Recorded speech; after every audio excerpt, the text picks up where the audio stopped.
was my proud privilege to interview the Reverend Professor Dr. Louis Fouree to give us some insights into the theme of our new series, which is called iTech, Technology, the Future, and Me.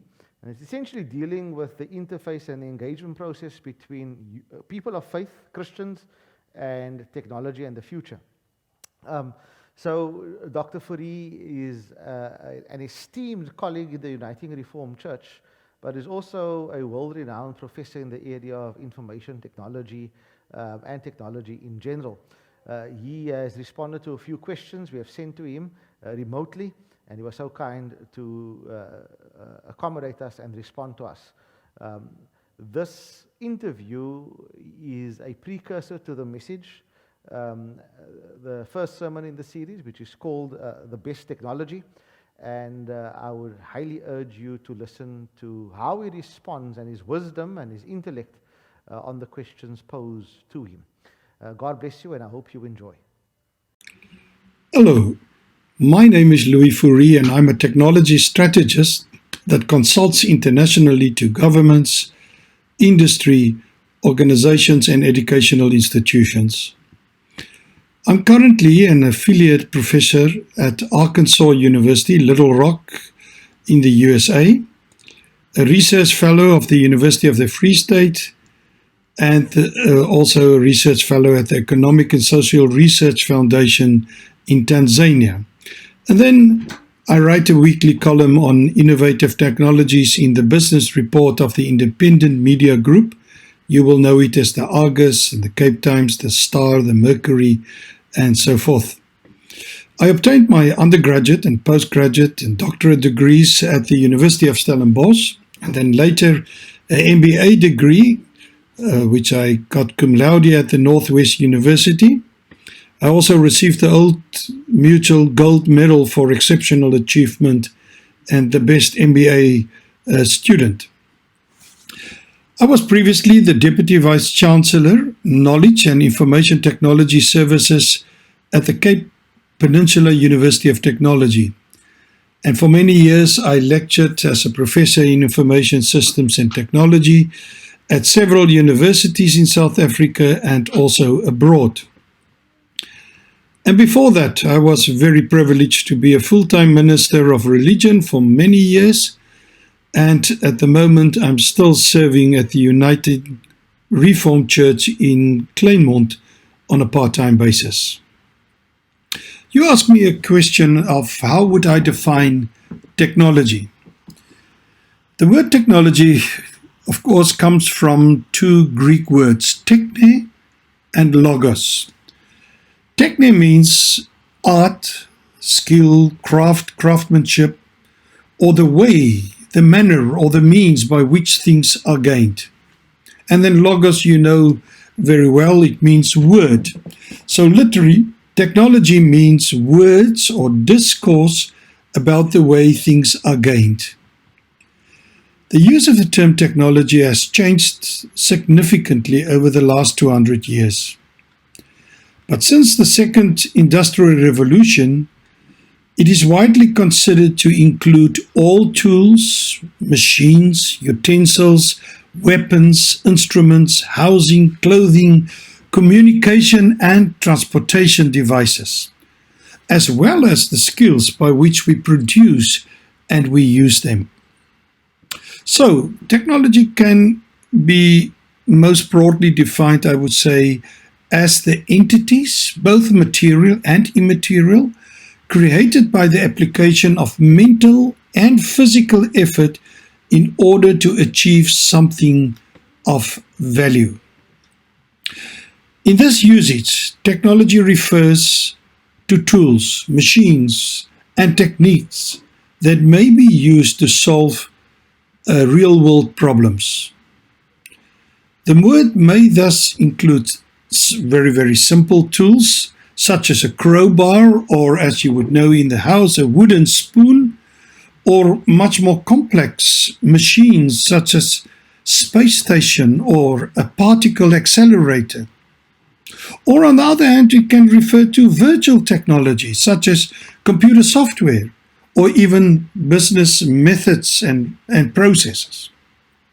So it's a word that is used in a very wide sense nowadays. You ask the question, what are some of the effects, negative and positive, that technology has upon human beings? Now, the simplest form of technology is the development and the use of basic tools. For instance, the prehistoric discovery of how to control fire and the development of rudimentary tools increased the available sources of food. The invention of the wheel helped humans to travel. In the historic times, developments including the printing press and the telephone, electricity, airplanes, and nowadays the internet have lessened physical barriers. It allows humans to interact freely and on a global scale. It made our lives so much easier. And as you would know, never in the history of humankind has humanity progressed technological as at the current exponential rate. Over the years, therefore, technology had many effects.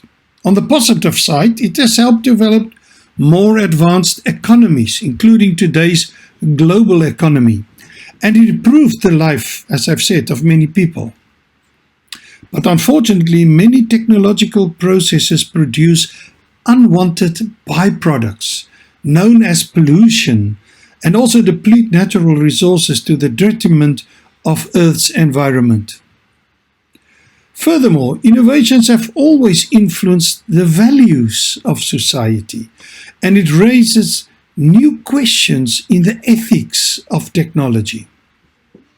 For this reason, many philosophical and theological debates have arisen over the use of technology, with disagreements over whether technology improves the human condition or if it worsens it. Reactionary movements criticize the pervasiveness of technology, arguing that it harms the environment and it alienates people from one another and also from God. Proponents of ideologies such as transhumanism and post-humanism and techno-progressivism, I can say, on the other hand, view technological progress as wonderful and beneficial to society and the human condition. You ask the question, why should we even care about technology? Well, since the institution of agriculture, repeated technological revolutions have transformed the economy and society at an ever-increasing speed. Over the past centuries, the industrialization of the world experienced several phases or revolutions. What is important is that these revolutions were not only characterized by new technologies such as steam, electricity, computers, or artificial intelligence, but also by very important social transformations, as well as shifts in power systems. Technology brought about major changes in how people live and how they work and how they travel, as well as how businesses and governments function. We changed from a farming and a rural society where the church was at the center of the community to an industrial society, now living in the city, now traveling with buses and trains, with churches that are increasingly being used for other purposes than for worshipping God. We should thus care, since technology causes large social disruptions and it changes in the global economic power, or balance of power rather, and a loss of jobs, freedom, a loss of security, a loss of our faith, thus raising for me, personally, very serious theological questions. It reflects a fundamental set of shifts in human identity, our culture, society, and how we experience and how we see the world. In human history, single agents such as steam, electricity, and computerization usually led to major societal changes. But today, the world is experiencing several confluent shifts that are reshaping society, culture, biology, and ethics.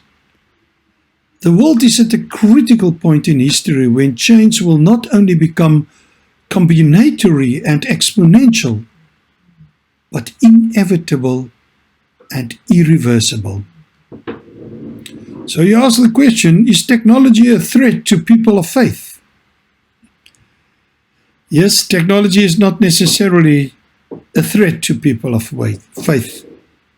But in particular, 4 technologies of the fourth industrial revolution will make a major difference, I believe, namely genetic engineering, robotics, artificial intelligence, and nanotechnologies.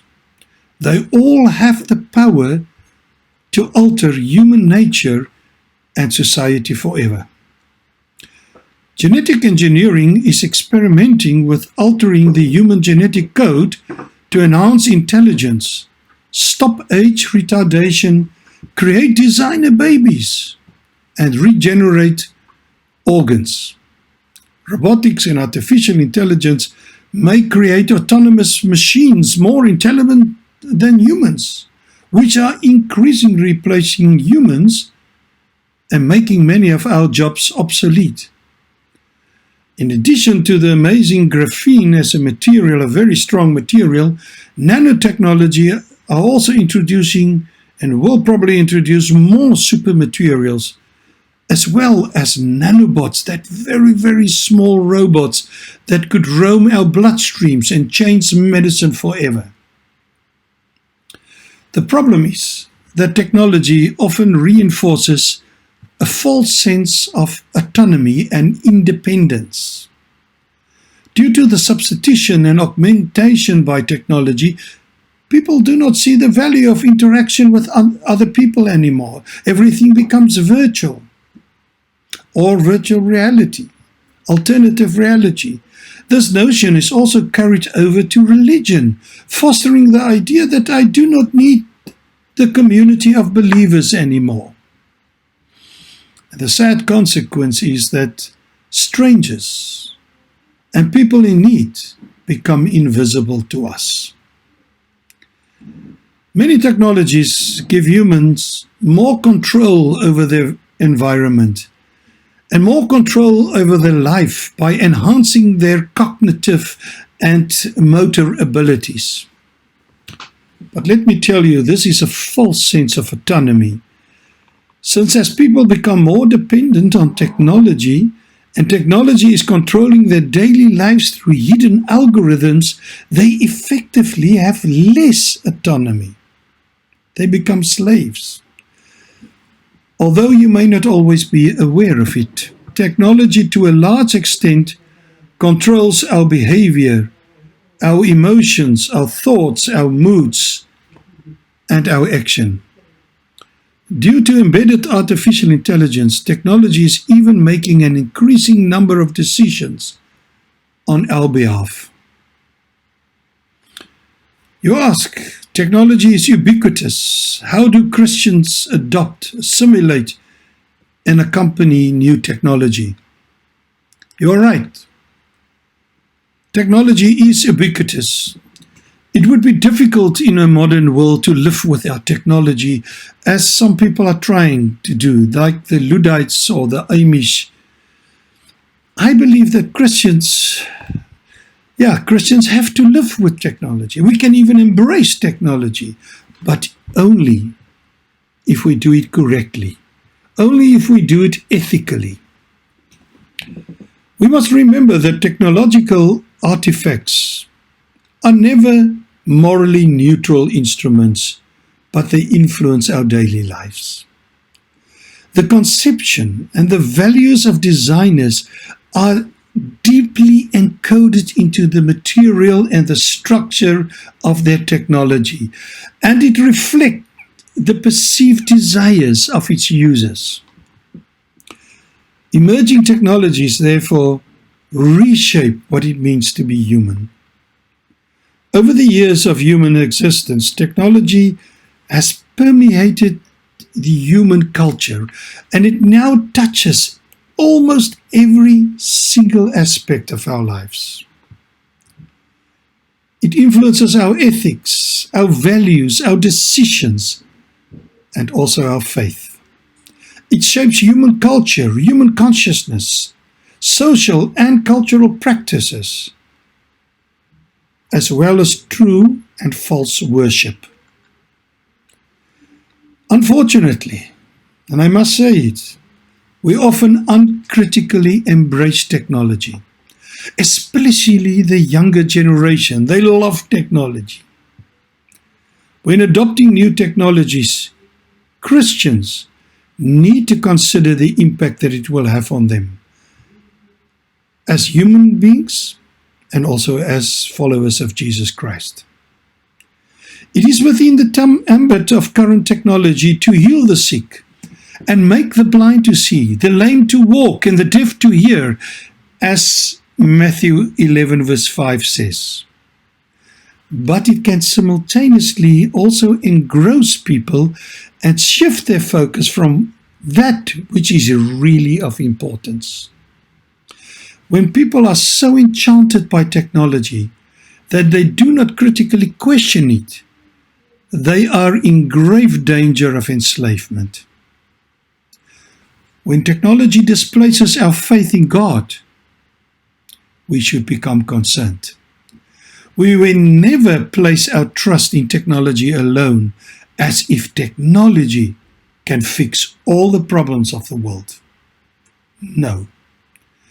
This is effectively an idolatrous belief, and it stands in a stark contrast with traditional Christian technology, traditional Christian theology that sees God as the only true object of faith.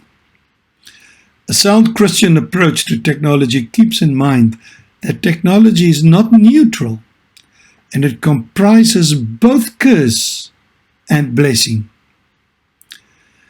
It is neither ultimate doom nor the way to salvation. Rather, salvation, as it is offered in the gospel, is needed also in the technological world. Salvation includes forgiveness for and salvation from the addiction and the destruction of technology.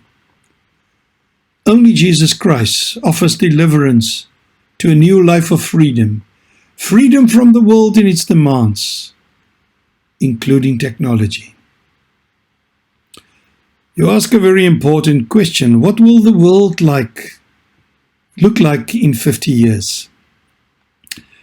Now, looking at the future is always a very difficult question, and nobody knows for sure. But I can tell you one thing, and that is that technology is very disruptive, and therefore I'm sure the world will look very different in 50 years' time. But let me tell you a few things that I think will change. Due to artificial intelligence, machines will increasingly become smarter, they will become intelligent, and they will take over many jobs, many roles fulfilled by human beings. And they will take over many of the decisions that we make on a day-to-day basis. Bioengineering and the editing of human genes will eradicate disease. It will ensure a much longer life. You will all become much older. It will change the future of the human species. Everything will have intelligence. Everything will be connected to the internet. They will become smart, and these smart so-called Internet of Things will by themselves do things, identify patterns, detect anomalies, heal themselves, interpret the world for us, recognize things. Intelligent robots that continuously learn by themselves and have evolving personalities to adapt to you and me, they will become part of our daily life, and they will increasingly replace people on Earth. Cars and trucks will drive themselves. Most people will not own a vehicle anymore. 3D printing, or additive manufacturing as it is also known, will change traditional manufacturing. All manufacturing will become, or let me rather say most manufacturing will become local. We will print human organs, food, machines, parts, and many more. Nanotechnology, which operates, of course, on the atomic level, will bring scratch-resistant and self-healing cars, wound dressings, corrosion-resistant paints, and nanochips.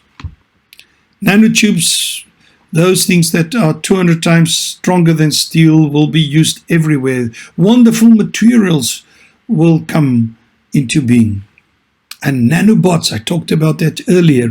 Nanobots, that very, very, very small robots in the human bloodstream, will destroy malignant cancer and bacterial infections. We will not need antibiotics anymore. We will not see many operations anymore. Powerful quantum computers, more intelligent than human beings, will start solving the most complex problems of our times. It will be difficult to distinguish between the virtual and the real world due to the popularity of virtual and augmented reality. You will not know where reality ends and virtual world begins. And due to human enhancement with technology and replacement of organs, it would be more difficult to know what is human and what is machine. So, rightly, you ask, are we in danger of becoming androids? Will you become a machine? This weird mix of technology infused with humanity. It's a very good question, because the integration of humankind and machine is certainly gaining traction through augmented reality, through direct broadband brain-computer interfaces, microchip brain implants, such as the work done by Neuralink, the company of Elon Musk, and of course the artificial organs and limbs created through bioengineering and nanotechnology. It's something that is happening already. And therefore post-humanists firmly believe that technological enhancement of human beings due to groundbreaking developments in biotechnology, medical science, computer science, nanotechnology, and also artificial intelligence will make it possible for humans to live eternally. They will eventually live forever. All human beings, or maybe I should say, at least those who can afford it. Due to technological advances, humans will eventually reach the beyond human states of infinite mental and physical augmentation and modification, immortality, as well as age and disease resistance. But since the physical body of humans still carries that inherent risk of accidents, that happen, and physical damage, the ideal is of course to finally dispose of the physical body, the hardware. After, of course, the content of the human brain has been conveyed to a robot body or to a supercomputer to sustain the human consciousness, the software. So we get rid of the hardware, but we preserve the software, that consciousness, that uniqueness of a human being. This mind uploading is the ultimate goal, where the union of human intelligent machine, some people refer to the singularity, finally sets the human consciousness and the intellect free from its physical, its biological, and its time constraints. The techno-enthusiasts are thus urging people to embrace the next step in their evolution and transcend humanity, which practically means merging biology with technology. altering and augmenting their minds and their bodies, and becoming superhuman. But let me tell you, the problem is that humans will become increasingly godlike, and they will give up their humanness for non-biological intelligence and technological fixes. Eventually, the promise of the serpent in the Garden of Eden to become like God will become true. Humans will not need a God anymore. When people currently look at the manipulated technological environment, they praise the creativity of wonderful technologists. Previously, when people looked at the world around them, they used to praise God, the awesomeness of God. Thus, technology is slowly displacing the divine from everyday life as people become more dependent on technology than on God. Technology, drugs, and microsurgery have replaced prayer, thus replacing divine intervention by non-divine choice. If I'm ill, I invoke medicine or a doctor. I don't pray anymore. If I need rain, we use certain means. We don't pray anymore. But let me tell you, unfortunately, not even biological or cognitive enhancement will turn sinners into saints.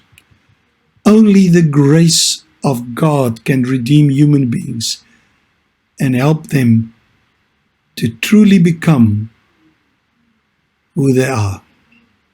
Or let me rather say, to become who they truly are, or who they were truly meant to be.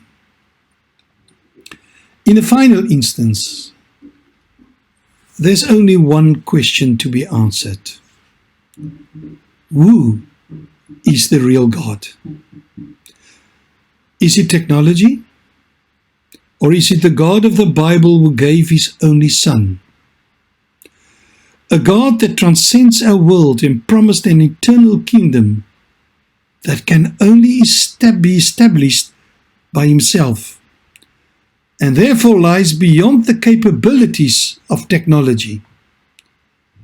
For the Christian believer, only the living God can be the true power and object of faith and of hope. Thank you for the time that I could spend with you, and may God bless all of you.